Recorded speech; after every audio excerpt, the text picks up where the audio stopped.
Shalom, and welcome to another in our series of podcasts from Temple Beth, a dynamic center for conservative Judaism in Los Angeles. This is a recording of a Shabbat teaching with scholar-in-residence Yiscah Smith in conversation with Rabbi Rebecca Schatz. This is a very fun way of doing Sudash Lashit. Usually you just get to listen to me for 25 minutes, but instead we're going to be in conversation, Yiscah and I. Mostly I'm going to be asking questions and she's going to be answering them, but we can call it a conversation.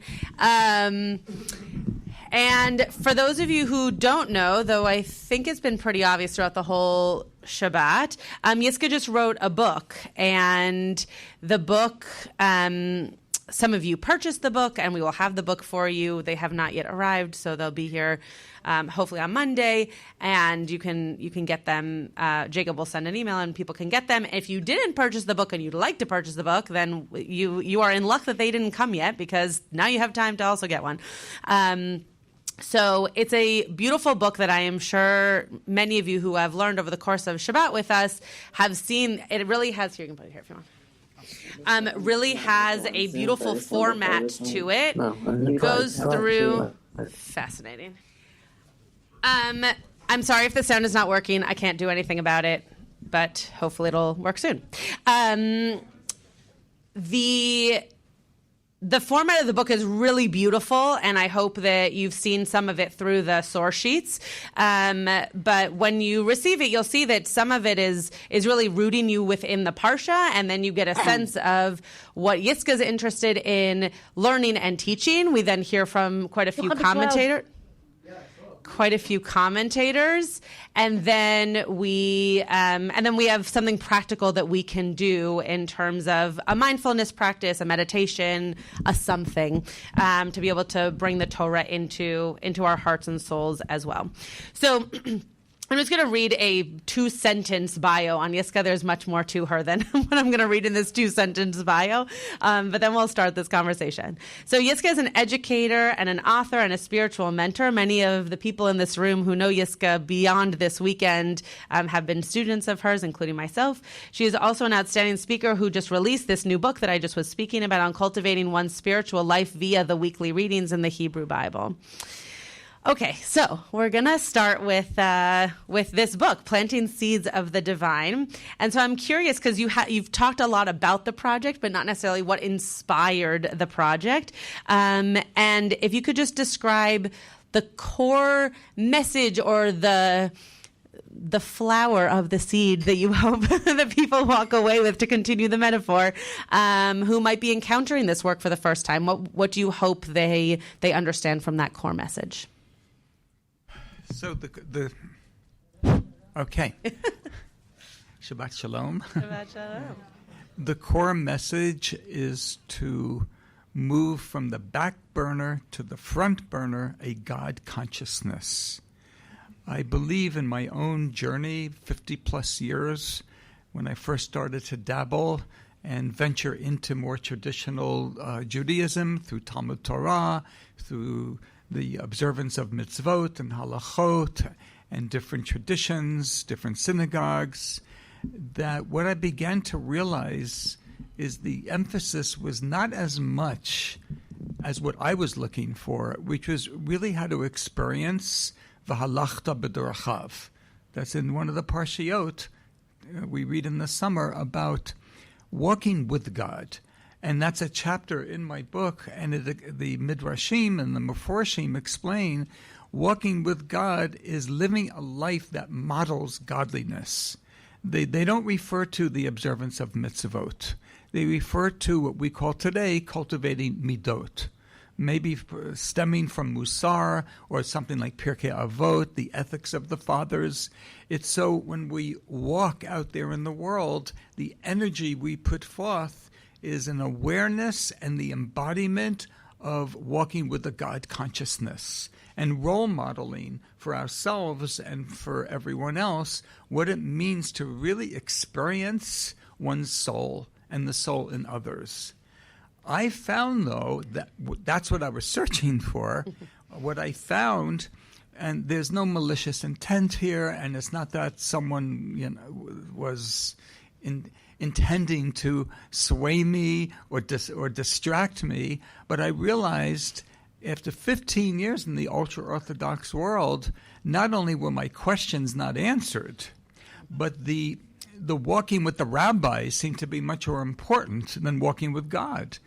And after learning for 15 years and being in that world, and I really gave it my, b'chol levavecha nafshecha v'choma odecha attitude, which is how I do anything if I'm going into it, I realized I need to go elsewhere. It's not working for me. I'm not interested in worshiping rabbinical power, with all due respect to all the rabbis in the room. That's okay. Yeah, I do believe that the role of a rabbi, whatever movement it is to be in service to the flock, as Moses was the shepherd to the flock of Bnei Yisrael. And I began to realize that the leaders that I was seeking advice from, inspiration from, were not in service to my journey. They wanted me to be in service to their position. And once that became clear, I actually left quite quickly. And I knew I wasn't leaving forever Judaism. I needed, though, to have a Shabbaton, we say in Hebrew. I needed to have a sabbatical. I needed to take a step back and realize, what was I doing for those 15 years, including raising a family, making Aliyah, and I was the director of the Chabad house in the old city of Jerusalem. So I really was in it. And I left that framework. So little by little, I started to find out and learn about Reb Zalman and renewal and neo-Hasidism, the Hasidism that the Piaseczna, that Heschel, that Hillel Zeitlin began to teach in the interwar period in Warsaw. And what they tried to recapture is what I was looking for. So that's what I hope the reader senses in the book, that each seed is really planting a seed at a time, a portion at a time. As a gardener, the way my garden looks now is not how it looked 8 years ago, but a lot of patience, dedication. You can. Everyone can, because we have a soul. As long as we have a soul and we are inhaling, we can cultivate an awareness of something deeper in our lives and in the world around us. And that's the end destination of my book, is to, not that it's the only book, it's one way, it's a way to guide the seeker who seeks to be more sensitive to spirituality. And whether the audience, the reader, is Jewish or not Jewish, it's based in Jewish tradition. I do have at times non-Jewish sources which support that. It's a Jewish text, though, that I can share with the world as a light into the nations. This isn't a question that I wrote down, but I'm so curious based off of your answer. Is there anything that, when leaving that world that you left behind, that you now seek not in living in that world? Like, was there a certain type of celebration of Chagim, or a certain way that people davened, or a certain intentionality? Like, is there something that you miss from leaving that world behind that you're still seeking outside of it? No. However, I'm giving a Jewish answer. It's no, comma. However, that's because part of my own practice is to realize, well, what did serve me? It wasn't all black and white. Sure. So there were two pieces in particular that are in my life now that started then. I've just continued it. One is this devotion to Talmud Torah. I will tell you, in the world of Chabad, that's what, it's not only in Chabad, it's in the ultra-Orthodox world in general, the value, and this is what I brought up this morning for the Josh, I just love text. I fell in love with the sacred text from the very first pasuk that I learned. And that was supported. What was not supported, which I do go elsewhere for that, is how to really see it in my life as an alive document, but that devotion to text. And I will say the second, and this is very prominent in that world, is melody. Yeah. The nigun. Yeah. I just love some of the Chabad nigunim, not only Chabad nigunim, other nigunim, modern nigunim. It's the love. It's the power of the melody, Sure. and that's very current in my life. Yeah. Yeah. So I would say that it wasn't really a no. There was a little yes in there, but Well, no, I don't miss it because I no. because you bring it into your life. I bring it into my life. Yes, 100%. Well, that's what I was just going to say, which is that I think there's something very powerful about when we are individuals and we leave something behind, or we choose to not do something anymore. That there are still ways that those kernels, seeds, I can just keep using that word, come back into the ways that we practice because we actually want them as part of who we are. Okay, so when you did release the book, what for you was like, okay, this is the moment, this is the time, the world needs this book now, as opposed to 3 years ago, as opposed to 3 years from now? What was it about that moment? Well, being one who is and those students in the room here who have learned with me, I'm an ardent believer in hashgacha pratit, divine providence. You know, there's a phrase, hakol bizmano, everything in its time.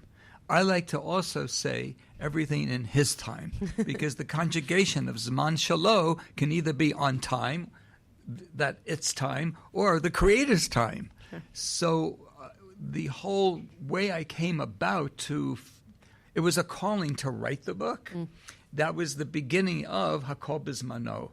I couldn't have written the book 5 years before because I didn't have the calling then. Even though I may, in theory, someday I'd like to write a book with Torah in it and some of my own, but I wasn't ready because the calling didn't come yet. Once the calling came, and it was at the PSS and the Rebbe's family's plot in Warsaw. Oh, wow. Yeah, I went on a Pardes trip, as some of the Pardes students here know. David Bernstein, the Dean Emeritus now, his second love to Pardes with the Eastern European heritage tours.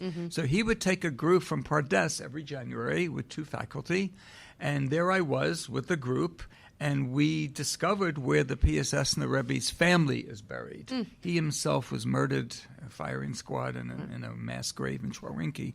But at least that was the closest I could pay homage to this Rebbe who really brought me back into a very renewal type of Judaism. His wife was there, his mother, his son, and daughter-in-law. And I'm reading on the gravestone how he honored his wife. She learned Zohar with him every day. She was his editor for his manuscripts. Now, mind you, this is a Hasidic Rebbe in Poland. And as I'm reading it, like my tears, my eyes started tearing with all the other students. And all of a sudden, I heard this voice coming from the Rebbitzins' grave. It was as if she was saying, now that you've shown respect to my husband, now it's your turn. You have to be like me. Now you go back to Jerusalem and you do your writing. That was the calling for me. This was in January of 2022. I will remember that because I was totally unprepared for that. That's why Hakol Bizmano cannot be manipulated, cannot be forced. I was not prepared for that at all. But when I heard it, I said, that's it. I knew it. I knew that was, not that I was waiting for it. It just was so clear. So that's when I started. That's what happened. I believe now that it's out there, it took 2.5 years. JPS and University of Nebraska Press jointly published it. I see now on these tours, I went on my first tour in June, and this has been my second 1-month tour, that I'm at the right place at the right time. I mean, this is like what I said last night. It's Amos's prophecy coming true. And I hope there are many other books that fill that need. I'm really convinced strongly that mine is part of that. So it's really at the right time. Your book does a very profound thing where it allows, and I was thinking about this yesterday. You'll remind me when you said this, but I was thinking about this. I feel I've been here for the past 24 I know. hours. I just feel like it's all mushing together. But your book does a profound thing of rooting us within the text, but then also rooting us within ourselves. And I think that speaking about this being the right time for this book, and to your point about how people are feeling this loss of spirituality or this thirst and this hunger for spirituality, sometimes it's hard for us to know where to find that spirituality. And so we need to know where to root it But then we have to remind ourselves, just like we were talking about Hippolyte last night, that it's actually in us also, that we can go back inside ourselves and find it. And as someone who teaches Torah all the time, I think we have to remind ourselves when we're teaching Torah that it's okay that this is the way we see it right now, as opposed to next year when we might see that same parsha a different way, and to be able to sit with ourselves and say, like, this is the practice that I'm going to do. So the fact that your book allows us to root ourselves in something that is written and not changing, but then enter into ourselves a thing that is constantly changing, is a really powerful vehicle towards spiritual connection. Very much indeed. And I would say that what I try to, one of the components that I really try to bring to the reader is to appreciate that, let's say, a commentary from Rashi in the 11th century France, bringing a piece of Midrash from 4th century CE from Persia, compared to Ibn Ezra in Spain, compared to, let's say, one of the commentaries in Ukraine, they model for me how they all were responding to their specific time and place at the same time of staying connected to the tradition, which I just found so inspiring. And that's what I want to wake me up to and wake all of you up to, that we have a voice. We have a voice because we've inherited a tradition that has a voice. Right. And to the side, although it's not really to the side of importance, anthropologically, we would have never made it this far if the way people thought 3,000 years ago, that became frozen. So there's lots of room for our own inner sense of how we experience the tradition. Okay, so your book speaks about cultivating a garden of the soul. And what does it look like practically to tend to that spiritual garden in our everyday lives? And why focus on the image or the aspect or the midah of these divine seeds? I'm glad you asked that question. So about 10 years ago, I planted a few pots. I went to the nursery. I said, I need a little bit more color on my mirpeset. So I bought about 3 pots with some plants. And then as they started to grow, I said, well, now that I have these 3 pots, I think we need a little bit more color there. Okay, that started it. All right, la'at, seed by seed. And then I moved to the home where I'm now, which has much larger space. And I never thought ever that I'd be where I am now with this garden. Because it's not just a garden of plants and flowers and fruit trees and herbs and everything else that is contained in the garden. It is my sacred space. When I walk out every morning and I do my hitbodedut in the garden, I'm with the birds, I'm with the butterflies, I'm with the bees, I'm with the little creepy crawly things, I'm with the cats. Like, I'm with all of God's creations as the creator, and I'm sensing life in all of it. So it really is a place that's sacred for me. And it's a beautiful garden. I mean, you just take a snapshot, it's a beautiful garden. But there's the energy of tending to it, of nurturing it.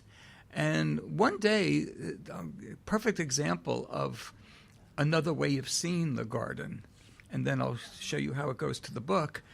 My gate to the street was open, and someone walked by, and she poked her head in, as one would, because in Nachlaot, where I live, you never know what's behind a closed door. It's like, whoa, this is like, magic land, a magical wonder. This woman walks by, pokes her head in, and I happened to be there. I said, please come in, you can see the garden. She didn't say this is a beautiful garden. She didn't say what wonder, what nature, what beauty. She said, I feel so much love. Your plants, your garden. I have this huge fig tree. I have a beautiful gardenia bush. I have almonds and olives and rimonim and all colors of flowers. That's not what she said. She picked up the energy. I just feel that everything that grows here feels your love. And it's the love of my creator. That's what I wanted to bring to the book. I used that metaphor, and Rav Kook, Rav Kook, employs many times the idea of a garden, of seeing in the PSS, in B'nai Machshava Tova, in Hachsharat Avrachim, another one of his books, pays attention to God's presence as the creator in nature. And there's even a group of Psalms called the Perek Shirah. And Perek Shirah is 6 chapters, and within each there are different verses from Psalms that are the voices of the heavens, the earth, the sun, the moon, the rodents and birds, all kinds of nature that are praising God. So I realized there really is a connection to my dedication to gardening and Hashem's presence. So going back to your first question, I thought if somehow I could help people cultivate more of an awareness of the Creator, why don't I share what's doing it for me? It may not work for everyone, but it may work for a lot of people. Right. And I've gotten such feedback. All the book reviews, Jewish Book Review wrote an amazing, Jewish Book Council and Jewish Book World wrote wonderful reviews paying attention to how I employ the metaphor of the garden. And I'd say that the most important lesson, because we're living in 2025 and everything's quick, right? Order from Amazon Prime. I'm glad you can get my book tomorrow. But I can promise you can't plant a garden by tomorrow. With whatever Amazon Prime promises, I'm now in my 8th year of this garden, and I hope many, many more years, Bezrat Hashem. We slow down. Slow down and really appreciate and be grateful for whatever seed we're planting this week. And that's a very important part of this metaphor. Yeah. So even more than learning your Torah, I think we're all learning that whenever we have problems with our plants, we should call you. I'm thinking about all the plants that have died under my watch, so you'll be my first call next time. Please do that. Okay, great. So I think we have time for 1 or 2 more questions. And I want to ask a big one because I think this is top of mind for people, especially when someone comes from Israel to America, because we're all in our own pain in our city, in our country, in Israel, in the world. And you've talked a little bit about your own connection to grandchildren who are in the army, to different traumas that they've been through, and how you've been able to connect to the Creator based off of the wondering and the chaos that the Creator seems to be creating. How does spiritual work offer comfort during these kinds of times of trauma and personal suffering? And I know for you, you have this beautiful garden that you're able to sit in and cry in and pay gratitude in and all of those things. And for people who may not have a physical garden, but will hopefully have your book and also have Torah and their Jewish spirituality, how would you find that comfort during this time? So, first of all, it's not that I have the garden. It's the question that I ask that the garden answers. So, and I rely very much on Viktor Frankl in Man's Search for Meaning. So for those who have read the book, which may be most of you, many of you, you may recall, and for those who haven't, I'll remind us all, there was a section, and this is the basis of his logotherapy, where he made his own study as a psychiatrist, which he believes that was part of his answer, that why did some people perish and some people survive? And not of course, with the gas chamber. The people that were working and had to go back to the barracks, starving, cold, just we can't even imagine. We can't even imagine. And yet he would notice there'd be people that may be younger, there may be people that believe in God, not believe in God, did believe in God, didn't believe in God, and now do. He encountered all different types of personalities. And then he began to realize, why does someone all of a sudden within 24 to 48 hours perish? We're all starving. Like he said, we're all hungry, we're all beaten down. What is it about this person and not that person? So he wanted meaning. And what he did for himself answered his question. Most people ask when we grow up, and there's nothing wrong with it because that's part of fulfillment, what does the world have to offer me? That's a very basic question in searching for meaning. What does the world have to offer me? He said the people that perished between 24 to 40, he could see the signs. answered that question so finally, this is how they answered it. Nothing. The world has nothing to offer me. From their pain, from their horror, they realized I don't even need to be alive anymore. And it was almost a self-fulfilled prophecy, and they perished within 24 to 48 hours. The people who survived, who could be older, could not believe in God, could believe in God, they changed the question. He first changed it for himself, and then he realized the others were changing it.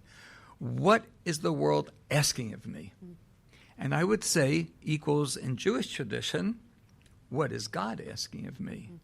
So how I've managed, more than managed, I feel I've grown through the war. With the trauma, with the sadness, with the anger at times, with the sense of betrayal.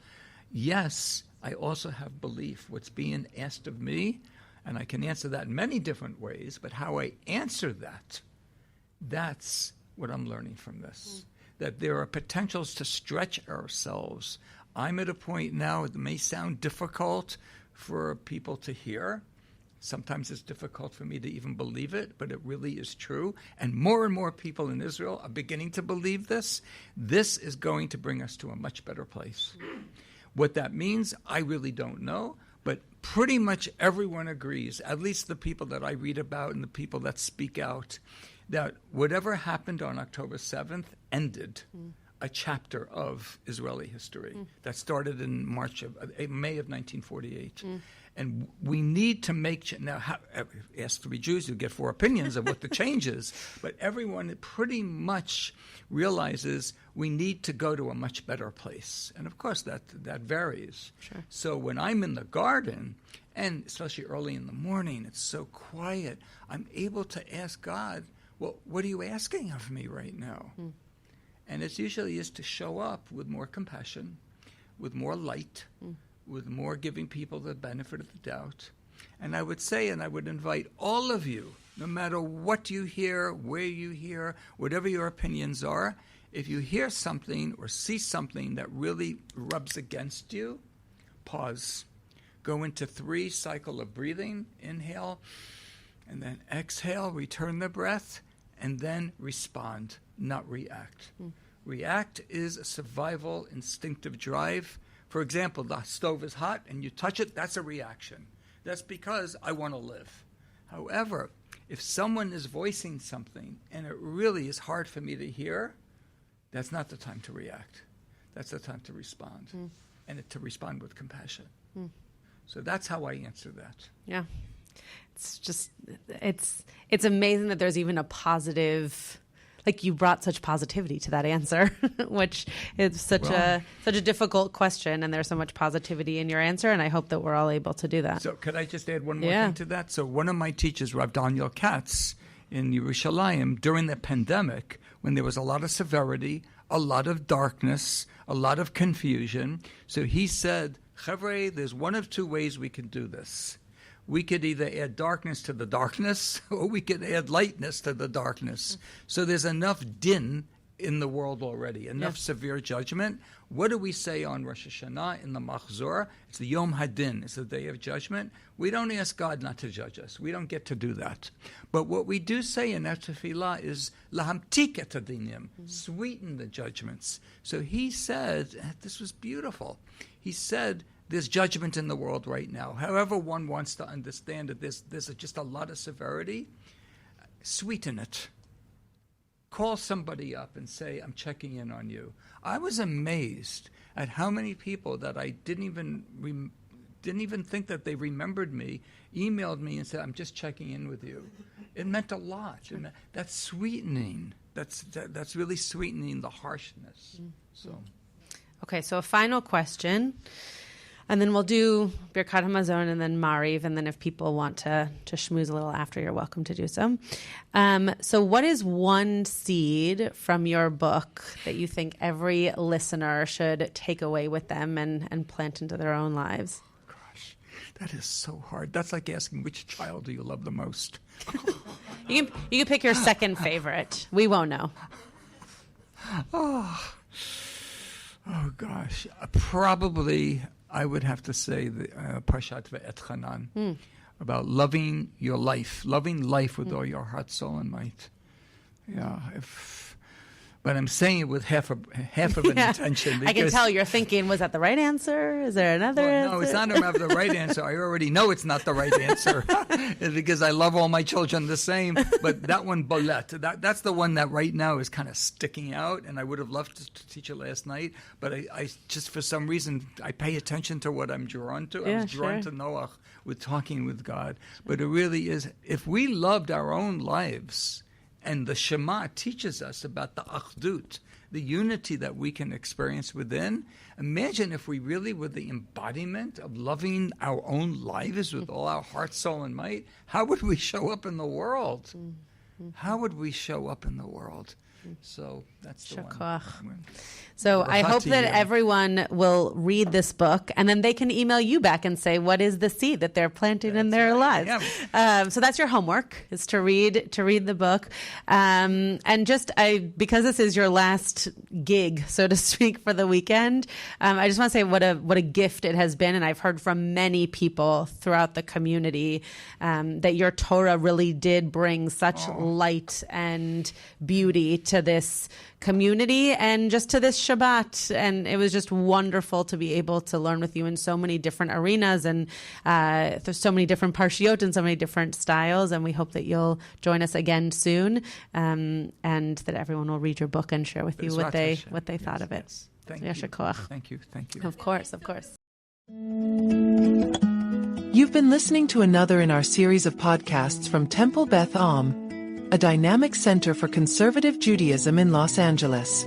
If you enjoy these podcasts, we invite you to write a review on the Apple Podcast website or wherever you get your podcasts.